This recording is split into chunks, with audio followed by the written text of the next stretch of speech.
એક શાંત વિશાળ સરોવરના કિનારે વસેલા પક્ષીઓના એક સુંદર સામ્રાજ્યમાં સૌએ એક હંસને પોતાનો રાજા ચૂંટ્યો.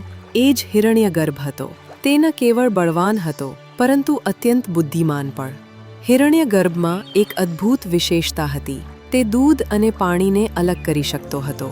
સરોવરમાં ખીલેલું એક વિશાળ કમળ તેનું નિવાસ સ્થાન હતું.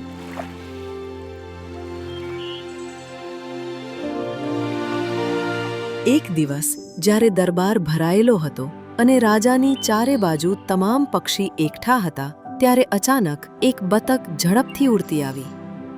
હે મહારાજ હિરણ્યગર્ભ, વિદેશ ભ્રમણ પર ગયેલા દીર્ઘમુખ પાછા ફરી આવ્યા છે. શું હું એમને દરબારમાં મોકલી દઉં? હા, એમને તુરંત અંદર લાવો. થોડી જ ક્ષણોમાં એક લાંબી ડોકવાળો સારસ દરબારમાં પ્રવેશ કરે છે. તે જ દીર્ઘમુખ હતો જે હાલમાં જ વિભિન્ન દેશો અને પર્વતોની યાત્રા કરી પાછો આવ્યો હતો.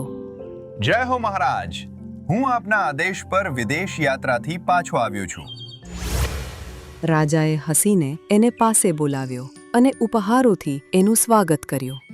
દરબારના બધા પક્ષી દીર્ઘમુખના અનુભવોને સાંભળવા આતુર હતા. હે મહાપંડિત દીર્ઘમુખ, બોલો, કયા કયા દેશોમાં ગયા? શું ચમત્કાર જોયા? અમને કહો. દીર્ઘમુખે ચારે બાજુ જોયું, ડોક ઊંચી કરી અને બોલવાનું શરૂ કર્યું. હે રાજન, મેં અંગ, વંગ, કલિંગ, કંભોજ, ઉત્કલ અને કાશ્મીર જેવા દેશોનું ભ્રમણ કર્યું. મલય, વિંધ્ય અને હિમાલય જેવા પર્વતો પર ગયો. મેં ગંગાના દર્શન કર્યા અને કાશી, ગયા, દ્વારકા, મથુરા જેવા પવિત્ર સ્થળોની યાત્રા કરી. બધા સ્થાનોમાં મેં આપના ન્યાય અને બુદ્ધિમત્તાની પ્રશંસા કરી અને સૌએ સન્માન કર્યું. આટલું કહીને દીર્ઘમુખ ચૂપ થઈ ગયો. એનું મોઢું ઉતરી ગયું. એની આંખો ઉદાસ થઈ ગઈ. અટકી કેમ ગયા દીર્ઘમુખ? શું કોઈ વાત છે જે તને ખૂંચી રહી છે? કહો, સંકોચ ના કરો. હે મહારાજ, એક સ્થાન એવું હતું જ્યાં આપનું અપમાન કરાયું. ચિત્રવર્ણના રાજ્યમાં. આખા દરબારમાં સન્નાટો છવાઈ ગયો. ચિત્રવર્ણ કોણ છે અને એની આ હિંમત કેવી રીતે થઈ? વિસ્તારથી કહો. ચિત્રવર્ણ એક મોર છે, સુનારવનનો રાજા. તે સુંદરતા અને રંગના ઘમંડમાં અંધ થઈ ચૂક્યો છે. જ્યારે મેં આપના ગુણોની પ્રશંસા કરી તો એણે ઉપહાસ કર્યો. બોલ્યો, એક સફેદ હંસ શું રાજા હશે? એમાં રંગ ક્યાં છે? ચમક ક્યાં છે?